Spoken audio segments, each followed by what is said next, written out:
I've said this before. We will hold those who continue to circumvent our system accountable. And I say this with hope and with sternness.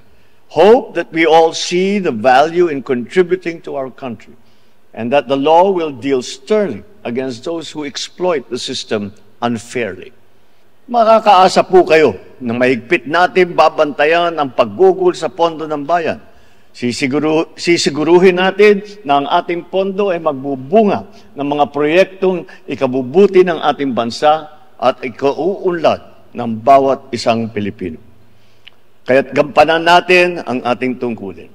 Dahil naniniwala tayo na kung tayo ay mamumuhunan sa isa't isa, mas magiging malapit tayo sa ating inaasam na bansa para sa kasalukuyan at sa mga susunod na henerasyon.